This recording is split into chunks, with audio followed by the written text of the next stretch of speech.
Dimple miss મેં તો ઝાંઝરી પહેરી છે. છમછમ કરો તો. અરે વાહ, ડિમ્પલ મિસ મેં તો ચાંદીની બંગડી પહેરી છે. કેટલી સરસ બંગડી પહેરી છે.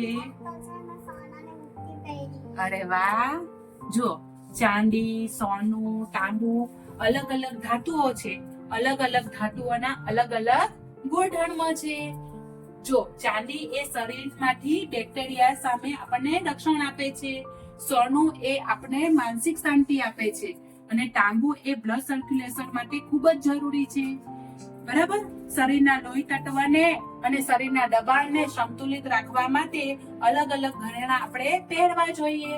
અલગ અલગ ઘરેણાં પહેરવાથી આપણા શરીરમાં એક્યુપ્રેશર થાય છે. અમુક પોઈન્ટ દબાય છે, જેના કારણે આપણા શરીરમાં આરોગ્ય સારું બની રહે છે. તમારા મમ્મી ચાંદીની બંગડી પહેરતા છે ને? હા. વીટી પહેરે છે મમ્મી? સોનાની ચાંદીની ચેન મંગળસૂત્ર પહેરે છે? હા. નાકમાં નથરી પહેરે છે?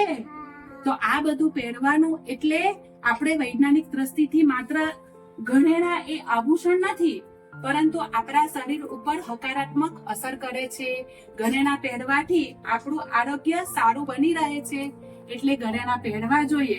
અને હા, તમે બધી તો નાની નાની દીકરીઓ છે અને સુંદરતા માટે માં લક્ષ્મી, સરસ્વતી, દુર્ગાનું સ્વરૂપ છે.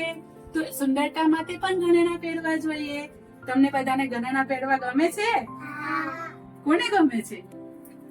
બધાને ગમે છે.